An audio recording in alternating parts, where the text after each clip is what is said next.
Hello my friends, I'm in the kitchen today and I'm sharing my favorite chili recipe. So I usually make a pretty big pot of chili, so there's quite a bit of leftovers. So I'm sharing today not only my chili recipe, but also two good ideas to do with the leftovers. One of them is super easy. It's chili dogs. The other one, it's doctoring up a little bit, so it kind of changes it around so it's not monotonous. I'm making beef enchiladas. So I hope you try my recipes. I'll have the recipes listed in the description box. I hope you try them, I hope you like them, and let me know in the comments if you do. So these are the spices I like to use. Again, I'll have it listed in the description box because I didn't make the clip long enough for me to list everything. But then I also add the beans, the red kidney beans, onion, garlic, tomato paste, and then some green chili, tomatoes and green chilies, as well as tomato sauce. They're mixed together in the bowl with the orange lid. Then I add some vegetable oil to a pan, and I add my onions, which then I saute for about 5 minutes until they're translucent. And then I add in the ground beef. I'm using about 1.5 pounds of ground beef. I know I said that I make a big pot of chili. Well, for us, it's a big pot of chili because there's only 3 of us, and my son really hardly ever eats, especially chili. So it's really just me and my husband. So when I make 1.25 pounds of chili, it's enough to last for a little while.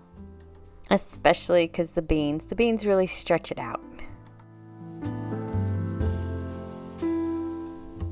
So then I just break up the ground beef and brown it.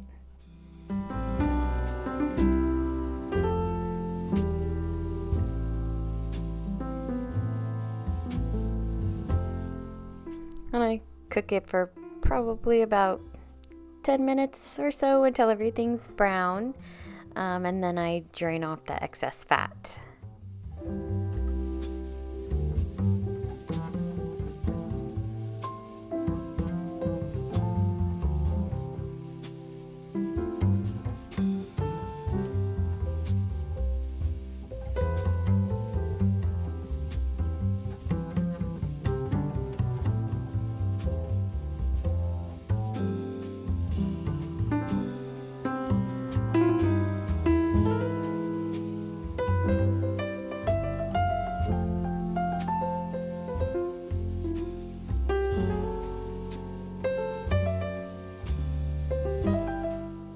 And then I add about 2 teaspoons of garlic.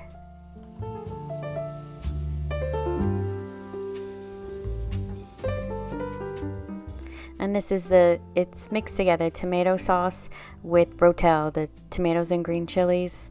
I never use the whole can of either, so I just put it in a bowl and use it over several meals. And that was tomato paste. I would say about 1 teaspoon of tomato paste. I also added about 1 teaspoon of garlic powder, 1 teaspoon of onion powder, 1/2 teaspoon of comino, and about 1 teaspoon of chili powder. I don't like to add a lot of chili powder because I get horrible heartburn, so not too much spice. And then that was 1 teaspoon of chicken flavored Knorr, and then 1/2 teaspoon of salt. Again, I don't like it real salty either. Don't like to add a lot of salt. And then the Knorr is salty, so about 1/2 teaspoon. And feel free to adjust the recipe to your taste. Not everybody likes the same amount of salt or the same amount of flavor. So that's a good thing about recipes. They're fully adjustable to your taste. Then that was a can of kidney beans, and I drained it and rinsed it. And then those were the beans. I had made them a few days before, so it's about 2 cups of pinto beans.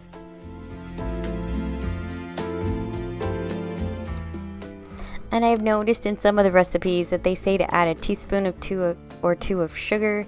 I don't add that. I have added it before, and it does add a good flavor, but I didn't do that today. It's optional. And then you can see up in the corner, I just took the cornbread out of the oven. Oh, it was so delicious. I'll have my cornbread recipe. I have a video with my cornbread recipe. I'll link that in the description box as well. You'll have to try it. And I added about a cup of water. I would have added chicken broth, but since I added the nor, it was enough flavor.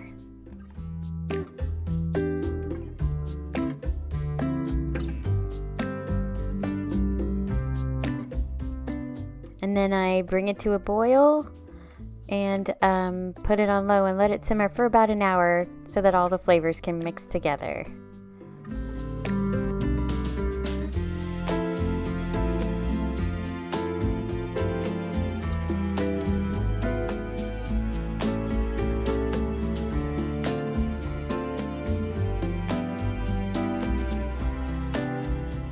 And that's it. This is how I served it with some cheese on top and of course the cornbread.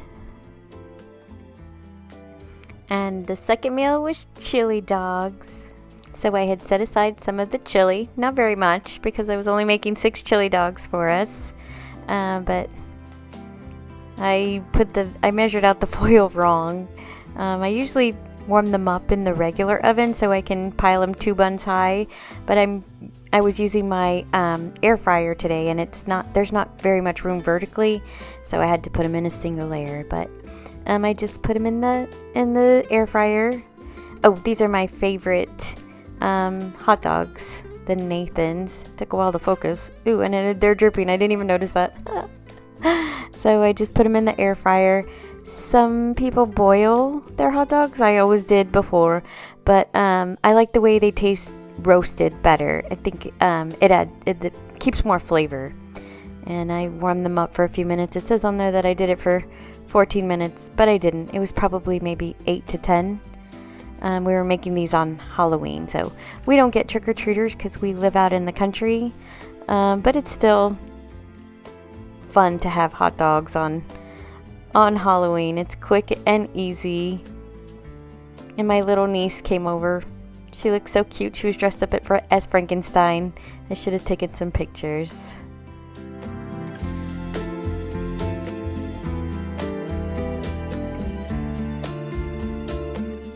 And there's so many things you can do with leftover chili that are so easy. You could pour it over a baked potato. It's delicious. You could also pour it over tortilla chips with some cheese. That's really good. Some beef nachos. Or also French fries. You can have chili cheese fries. Oh my gosh, I'm making myself hungry.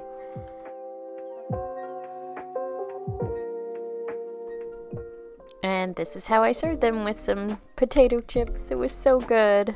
We really enjoyed it.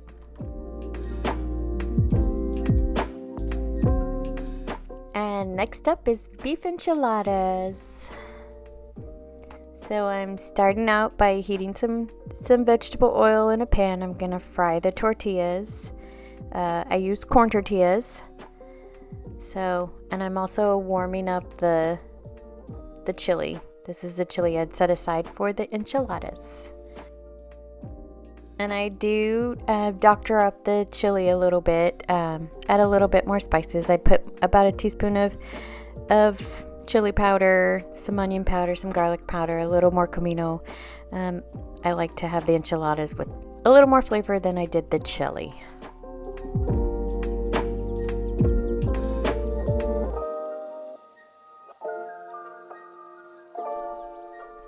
And I fry them.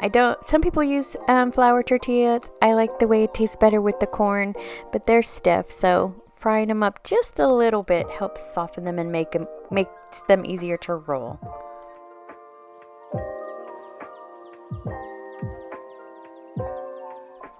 And then I pour a little bit of the chili mixture on the bottom of the pan so that the tortillas don't stick. If you don't put a little bit of liquid on the bottom, they get toasty, a little bit crunchy, and that's just not the effect that I want for my enchiladas.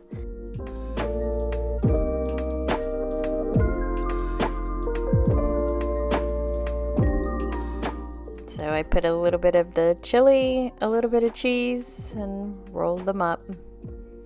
I know I'm not putting a lot of beef in there, but I am going to pour the beef sauce over the enchiladas once they're all rolled up.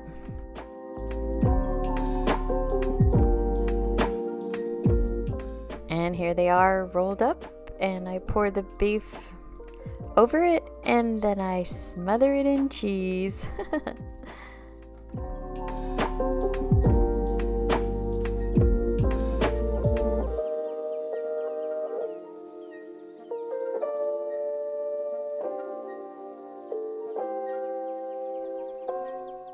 And then I put them in, after I spread the cheese, then I put it in a preheated 350-degree oven for about 20 minutes. And this is what they look like fresh out of the oven. And of course, the cook has to taste it. But this is how I serve them with rice and beans. It was delicious.